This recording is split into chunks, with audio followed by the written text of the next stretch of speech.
Buen día. En este video vamos a hablar sobre el fundamento del cálculo integral o el fundamento de cómo calcular el área bajo la curva de alguna función. Primero quisiera hablar sobre estos dos personajes, Isaac Newton y Leibniz.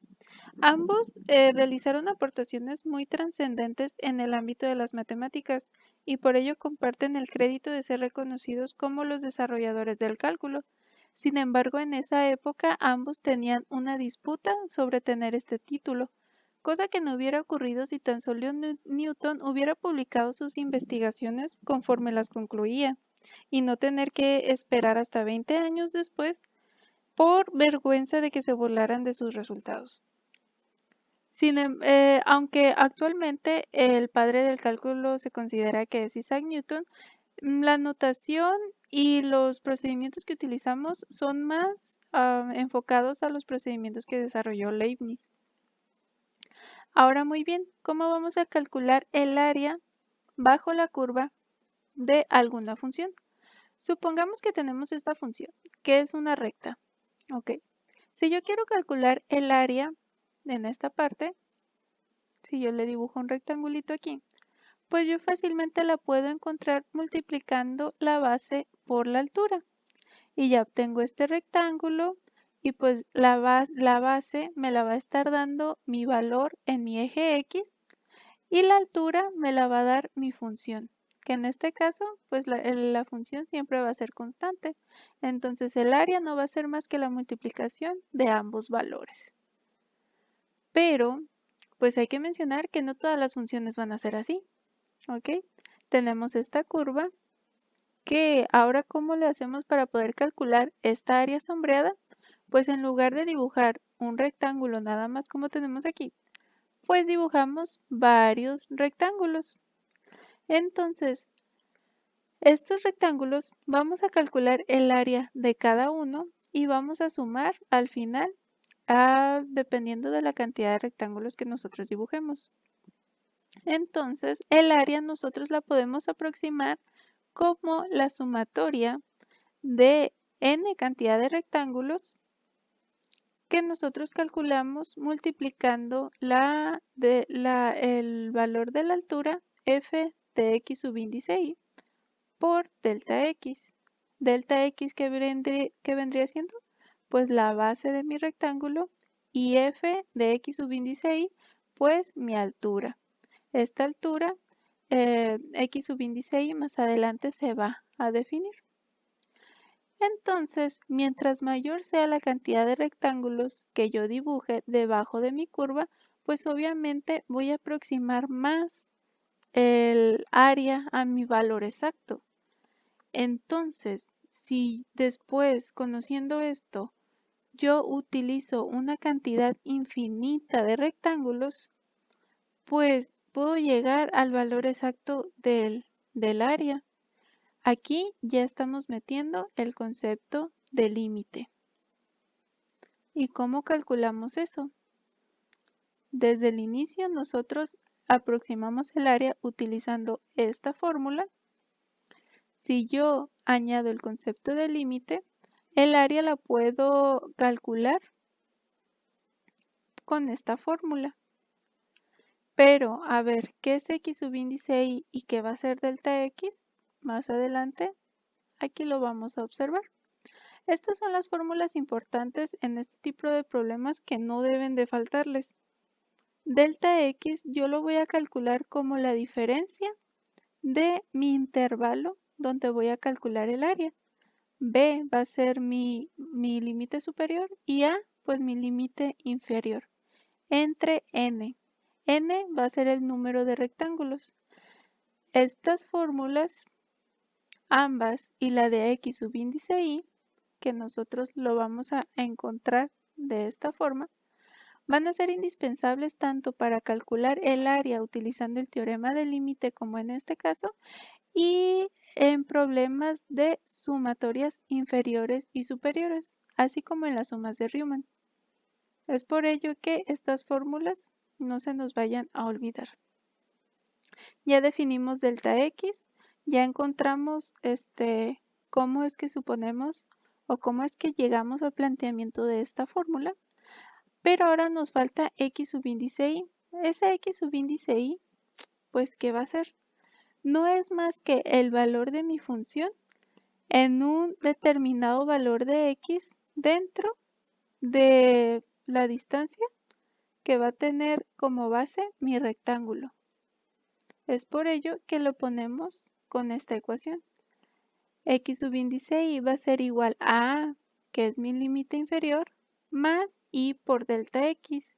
Delta X, ¿qué va a ser? Pues esta diferencia o este ancho de mi rectángulo multiplicado por I por mi iésimo número de rectángulos que yo realice o que yo dibuje debajo de mi función. Entonces, yo ya que tengo definida estas dos y como planteé mi fórmula al inicio, yo ya puedo calcular el área de alguna función. Ahora supongamos en este ejemplo que tenemos f de x igual a x cuadrada. El intervalo de integración o el intervalo donde yo le voy a calcular el área, pues va a ser de 0 a 1. 0 va a ser A y B va a ser 1. Acuérdense, B siempre es el superior, A es el límite inferior. Entonces, yo debo de tener estas fórmulas aquí ya planteadas y solamente voy a sustituir. Delta X va a ser igual a 1 menos 0. Yo ya tengo cuánto vale B y cuánto vale A. Y me sale que delta X es igual a 1 sobre N. Ahora para X subíndice Y, yo tengo que A vale 0. Entonces, X subíndice Y va a ser nada más Y por delta X. Acuérdense que este valor no es más que un valor de X que yo tengo aquí en el rectángulo que yo voy a evaluar o que yo voy a calcularle el área. Ahora, ya teniendo definidos estos dos valores, vamos a sustituir acá para aplicar el límite. Entonces, ¿qué es lo que tengo que hacer? Yo ya tengo delta X y yo ya tengo X subíndice Y. Este valor de X subíndice Y lo voy a sustituir en mi función original en todos los valores donde yo tenga X. Como mi función es igual a X cuadrada, entonces en lugar de poner X solita, esta X, yo la voy a cambiar por todo lo que valga X subíndice Y, que en este caso es Y por delta X. Entonces yo escribo todo. El área es igual al límite de cuando n tiende a infinito de la sumatoria desde igual a 1 hasta n de Y por delta X al cuadrado. ¿Este cuadrado de qué es? Es de mi fórmula de acá. Si f de x hubiera sido, en lugar de tener esta parábola, una recta, por ejemplo, x más 1, imaginemos, tenemos aquí x más 1. Entonces yo sustituyo, en lugar de x, pongo y por delta x y luego le pongo el más 1. Entonces me quedaría y por delta x más 1 y todo eso por delta x. Este delta x siempre tiene que multiplicar a todo lo que nos salga acá. ¿Por qué? Porque acuérdense que es un área. ¿Área qué es? Área de un rectángulo, base por altura. Entonces yo tengo que multiplicar toda la altura, que en este caso me la va a dar mi función o la sustitución que yo haga de este valor, por la base que es delta x. Todo esto. Entonces ya de aquí es pura álgebra. Tenemos que desarrollar y por delta x yo voy a sustituir este delta x por el que tengo acá, que aquí está, que me queda ahí por 1 sobre n al cuadrado y luego por delta x otra vez, que vale 1 sobre n. Desarrollo, elevo esto al cuadrado, que no es más que y cuadrada sobre n cuadrada por 1 sobre n, que es el término que yo tengo acá. Multiplico n cuadrada por n, me queda n cúbica y yo ya tengo aquí, simplificado un poco, pues la sumatoria. Esta n cúbica yo la puedo sacar. Lo pasamos al lado izquierdo de la sumatoria para tener nada más el i cuadrada solita del lado derecho. ¿Y esto por qué? Bueno, si fuera una sumatoria con una cantidad definida, de n, pues nosotros tendríamos que hacer la sustitución. Desde cuando i vale 1, pues sustituimos acá y tendríamos 1 al cuadrado más cuando i vale 2, sería 2 al cuadrado más cuando i vale 3 y así sucesivamente, hasta un valor del valor de n que nos dé. Leibniz y Newton encontraron que el resultado final de esta sumatoria se podía simplificar en esta fórmula: n por n más 1 por 2n más 1 sobre 6. ¿Qué va a ser n? Pues n va a ser la cantidad de rectángulos que se realicen. Y no nada más hay fórmula para i cuadrada, también tenemos fórmula para cuando tenemos i cúbica, i potencia a la 1 y la sumatoria de una constante. Entonces, en este caso, como obviamente igual no íbamos a poder calcular la sumatoria de este término cuando tenemos una cantidad infinita de rectángulos, pues no hacemos más que la sustitución de esto por esto de acá, que es lo que aplicamos aquí.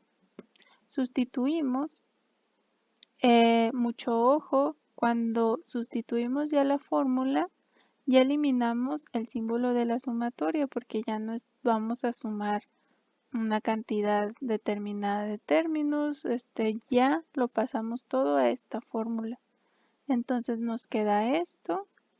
Aquí podemos simplificar eliminando esta n con una de aquí abajo. Nos queda este resultado. Solamente queda multiplicar el numerador. Entonces tenemos la multiplicación de estos dos, nos queda este polinomio, solamente hay que dividir cada término entre n cuadrada y el 6, nos quedan estos 3. ¿Por qué? Porque esta n cuadrada con esta se va a eliminar y una n de aquí con una n de abajo, por eso nos queda 1, y pues un sexto por 1 sobre n cuadrada nos queda este término. Y si ya aplicamos el límite en todo esto, estos dos términos van a tender a 0 porque 3 entre un número muy grande pues tiende a 0 y solamente quedaría 2 sextos, que simplificado es 1/3.